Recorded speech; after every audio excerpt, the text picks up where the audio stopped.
அதான் இப்போ மீடியாவில் பார்க்குறீங்கல்ல, கொடியை போட்டுட்டு ஒரு கார் வரும்போது ஓடி வருகிறான் என்னது நான் சொல்ல மாட்டேன் அந்த சின்னத்து பேரை ஓடி வருகிறான் சரிதானா உதயநிதின்ற உதவாநிதின்ற மாதிரி அந்த பாட்டை போட்டு இன்றைக்கி எவ்வளோ தூரம் இன்றைக்கி தமிழ்நாட்டில் இன்றைக்கி அந்த ஒரு திமுகன்ற அந்த கொடியை வச்சுக்கிட்டோம் உடன்பிறப்புகள் அவர்கள் இன்றைக்கு தமிழ்நாட்டில் செய்கிற அராஜக அட்டூழி அநியாயத்திற்கு ஈடு, அதாவது இப்போ ஒரு பெரிய அளவு, அதாவது என்ன சொல்கிறதுனா ஒரு எல்லையே இல்லை அந்த அளவுக்கு பார்த்தீங்கன்னா எல்லா வகையிலும் இன்றைக்கு ஒரு அநியாயம் அநியாயம் அட்டூழியும் அராஜகத்துடைய ஒரு ஒட்டுமொத்த உருவமாக இன்றைக்கு திமுக இருந்து அந்த அளவிற்கு இன்றைக்கு பார்த்தீங்கன்னா பட்டி தொட்டியெல்லாம் இன்றைக்கி பரவிருக்கு.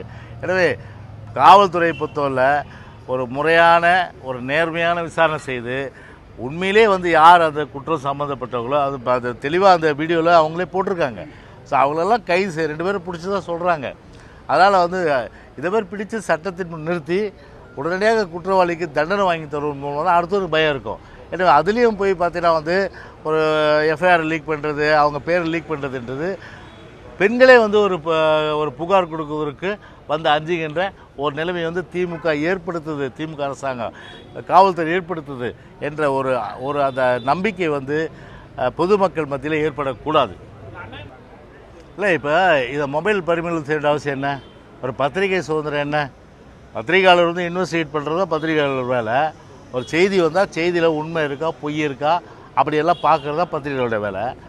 அது அவங்க கடமையை செய்கிறாங்க. ஒரு ஜனநாயக கடமை, ஒரு 4வது தூண். அந்த 4வது தூண் தன்னுடைய கடமை சரியாக செய்து அவர்களை போய் விசாரணைக்கு அலைங்க, என்ன நடந்ததுன்னு கேளுங்க. ஆனால் அதுக்காக ஒரு செல்ஃபோனை பறிமுதல் செய்வதுன்றது ஒரு அடிப்படை உரிமை பறிக்கிற விஷயமாக தான் நிச்சயமாக பார்க்க முடியும். ஒரு அடிப்படை உரிமை என்ன? ஒரு செல்ஃபோன் போய் அவங்க அவங்களுடைய பர்சனல் மேட்டர்ஸ் இருக்கும், ஃபேமிலி ஃபோட்டோஸ் இருக்கும், அதே போல் பார்த்தா அவங்க சம்மந்தப்பட்ட தரவுகள் இருக்கும். அப்போ என்ன அர்த்தம்?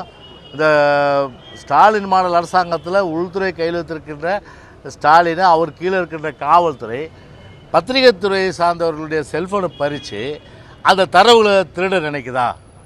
அதுதான் இப்போ கேள்வி. அப்போ அந்த தரவுகளை திருடி வேணுமுங்கின்ற ஒரு துதிப்பாடுகின்ற பத்திரிகையாளர் இருந்தால் அவங்க அந்த தரவுகள் எப்படிப்பட்ட தரவாக இருந்தாலும் அவங்க விட்டுருவாங்க. ஆனால் அதே துதிப்பாடாத இந்த அரசை கடுமையாக எதிர்க்கின்ற பத்திரிகையாளர் இருந்தால் அவங்க தரவுகளை திருடி அவங்கள பாருங்கள் உங்கள் செல்ஃபோனை சீஸ் பண்ணிட்டோம், உங்கள் செல்ஃபோனில் பார்த்தீங்கன்னா என்னென்ன விஷயம்லாம் நல்ல விஷயந்தான் இருக்கும், ஆனால் என்னென்ன விஷயம்லாம் இருக்குது நாங்கள் எடுத்து யூடியூப்பில் போடுவோம், இதில் போடுவோம், ட்விட்டரில் போடுவோம், ஃபேஸ்புக்கில் போடுவோம், இன்ஸ்டாகிராமில் போடுவோம், சோஷியல் மீடியாவில் வாட்ஸ்அப்பில் போடுவோம் அப்படின்னு போட்டால் அவங்கள ஒரு பயமுறுத்துறதுக்கு வேண்டிய ஒரு அச்சுறுத்தலாக கூட நிச்சயமாக அதை கருதலாம். வேறு என்ன கேள்வி இருக்குது?